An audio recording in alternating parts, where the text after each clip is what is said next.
Olá, membro do canal, seja muito bem-vindo a mais um conteúdo exclusivo preparado para você. Hoje falaremos da princesa Isabel do Brasil. A princesa Isabel agiu pela abolição e encarou o machismo, é o que dizem os estudiosos. O nome dela era comprido: Isabel Cristina Leopoldina Augusta Micaela Gabriela Rafaela Gonzaga de Bourbon, Duas Sicílias e Bragança. Ela tinha 41 anos na época e já vivia o seu terceiro e último período de regência, o que significa que era a governante na prática por conta do adoecimento do pai, o imperador Dom Pedro II. Mas essa é apenas uma parte da história da participação da princesa Isabel na abolição da escravatura no Brasil. Historiadores, ouvidos pela Agência Brasil, defendem que o legado precisa ser enxergado no seu tamanho devido.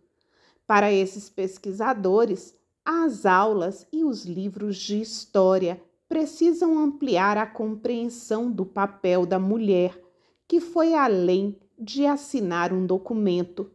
Se, por um lado, conhecia o repúdio de fazendeiros escravocratas e também o machismo estrutural e histórico, a Redentora, como ficou conhecida por causa da lei, conseguiu agir nos bastidores. Não foi simples, mas ela escreveu ter ficado com o coração aliviado, entre aspas, ao afastar o império do escravagismo.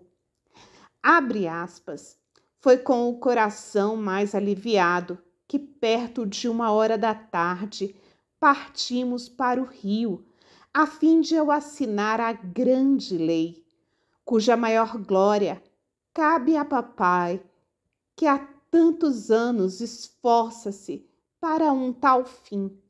Eu também fiz alguma causa e confesso que estou bem contente de também ter trabalhado para a ideia tão humanitária e grandiosa. Fecha aspas. Escreveu Isabel aos pais. A historiadora Maria de Fátima Moraes Argon estuda há mais de 20 anos as cartas trocadas entre a princesa e a família imperial. Já se debruçou em mais de 1000 correspondências entre documentos do Museu Imperial ao arquivo particular da família. Opinião dela, Isabel tinha sagacidade e soube reunir experiências para lidar com poderosos. Abre aspas. Eu percebi que os livros que eu conhecia traziam uma pessoa muito diferente daquela que eu lia nas cartas. Foi emergindo uma outra mulher, uma outra figura, e aí eu fui me interessando. Nos últimos 20 anos, pelo menos, eu venho então me dedicando a descobrir o que está omisso. Fecha aspas.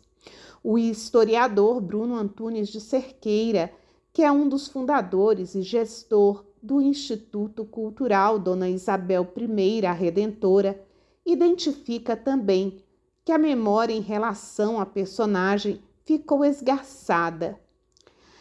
Ele disse: por tudo que a gente lia, parecia que se tratava de forma superficial, de uma religiosa de pouca inteligência. Comecei a pesquisar em obras como de Raquel de Queiroz, que exaltavam a princesa pela sapiência e compromisso público. Isabel era vista de forma desconfiada pelos políticos da época, em um sistema patriarcal e escravista. Estamos falando de uma época em que a mulher estava reservada lá para sua condição de vida doméstica. Isso já começa lá no Império mesmo. A classe política Reconhecia Dona Isabel como a herdeira, mas o fato deles serem por ela chefiados era, no mínimo, inquietante. Eles não conseguiam entender isso em um momento em que a mulher não tinha direito ao voto ou possibilidade de exercer cargo público.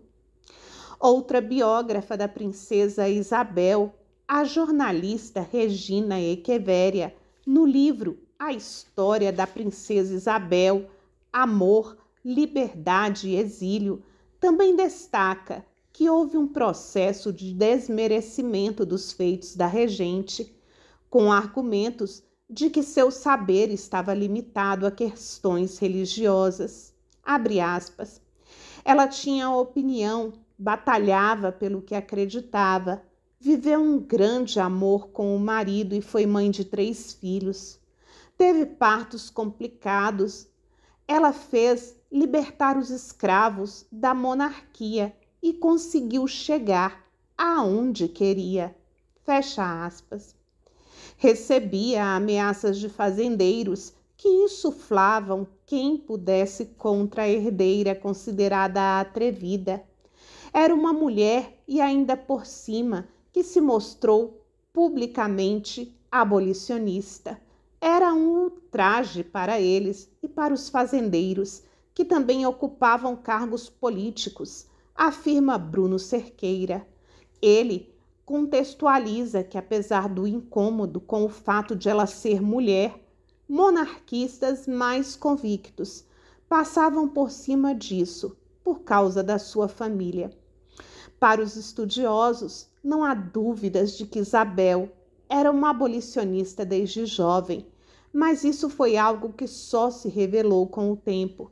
As fontes primárias e secundárias narram que ela foi abolicionista.